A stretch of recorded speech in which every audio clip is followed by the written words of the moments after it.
Alright, hey everyone, today I'm back with a new YouTube video. I haven't done a video for like 40 plus days now. I'm terribly sorry, but I just get into this sort of like mindset where I can't do YouTube. If anyone really follows me on Twitter or follows me outside of YouTube, my professional job is a lot of video editing and sort of social media stuff, kind of 9 till 5 every day, and then I come home and not sit at a computer unless I'm playing games. So yeah, and I find it a lot easier to do shorter form content, and that's why I've been posting a lot on my TikTok channel, and you can find that by following a link in the description.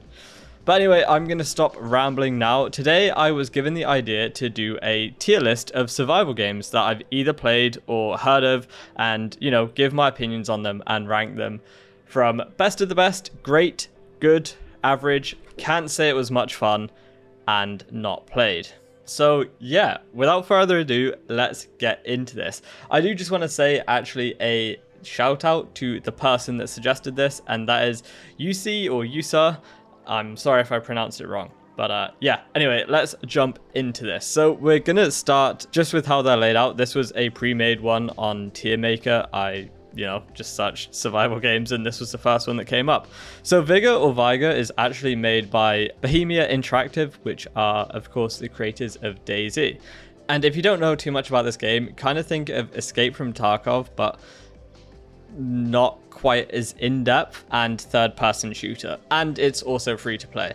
It was okay, it wasn't great, it's not something I enjoyed very much, so I think I'm going to leave it in average. Next up is Valheim. Now, me and my friends played this quite a lot recently.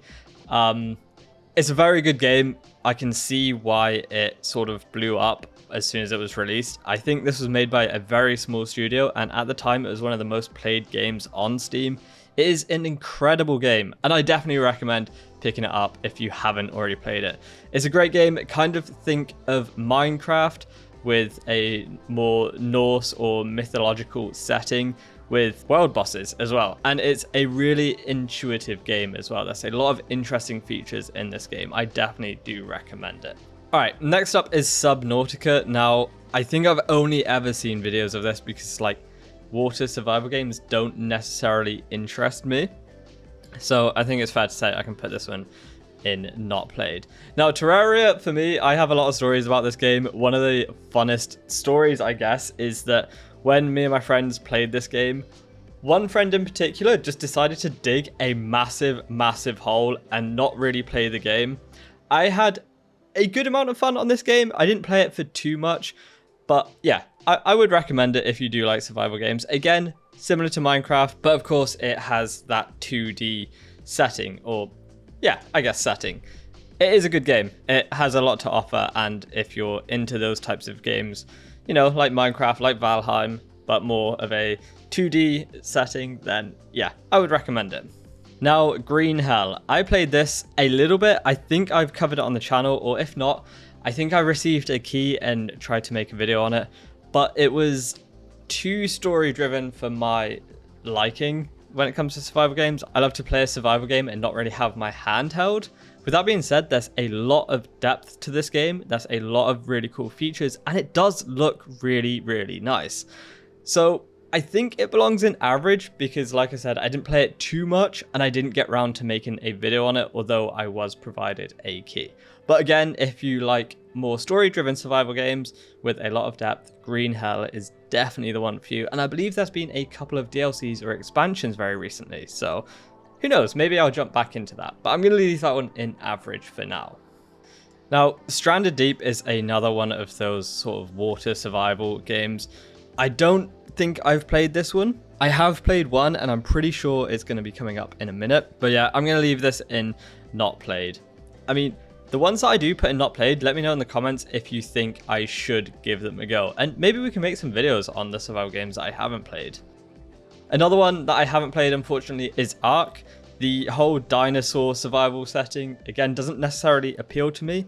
But I tell you what, the Ark 2 trailer really does look interesting, and I think I'm going to give that one a go when it does launch. Again, if you think I should play Ark 1, let me know. Now, Raft is a game I have played, I'm pretty sure anyway, and I had a huge amount of fun with this.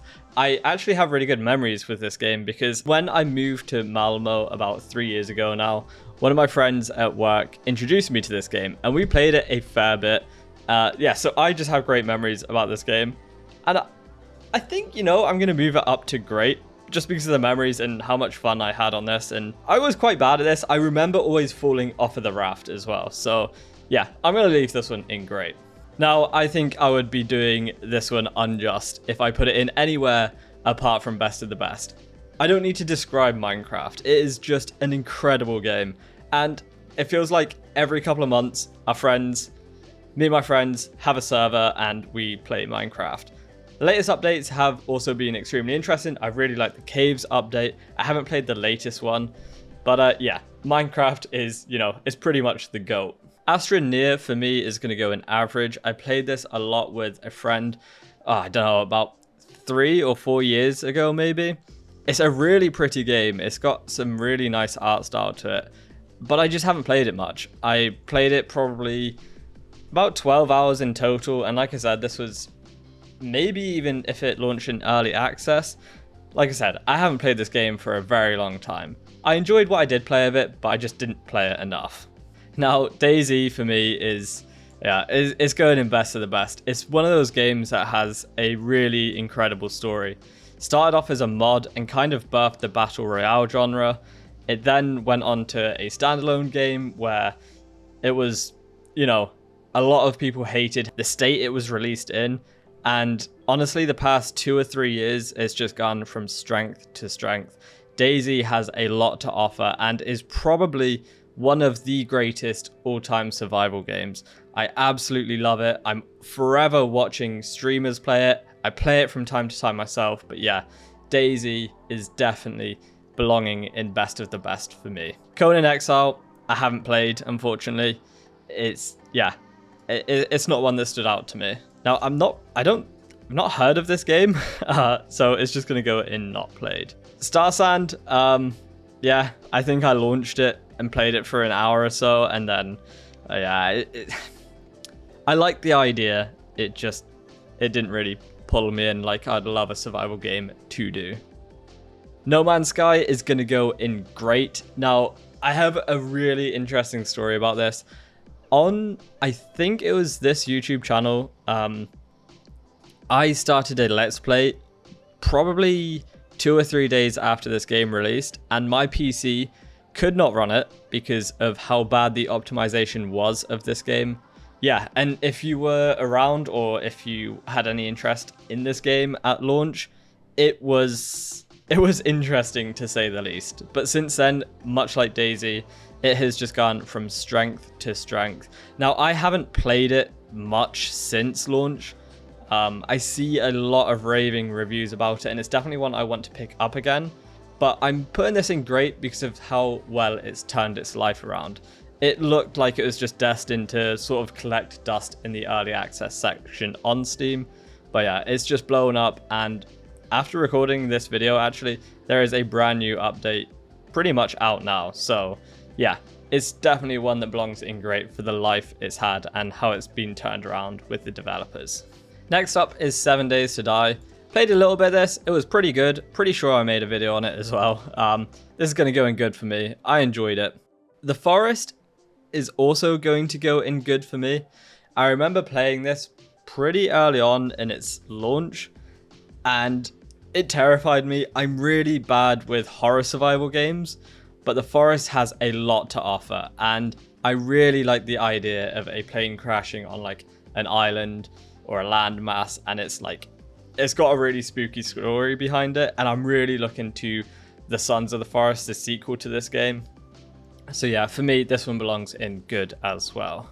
The Long Dark is one that follows the Forest. Played it a lot at launch, really enjoyed it, and it was actually one of the first games my brother played as well on Steam. He's not a massive gamer, but he told me about The Long Dark, and he was like, yeah, I think you would like this. So I picked it up and played it and also really enjoyed it.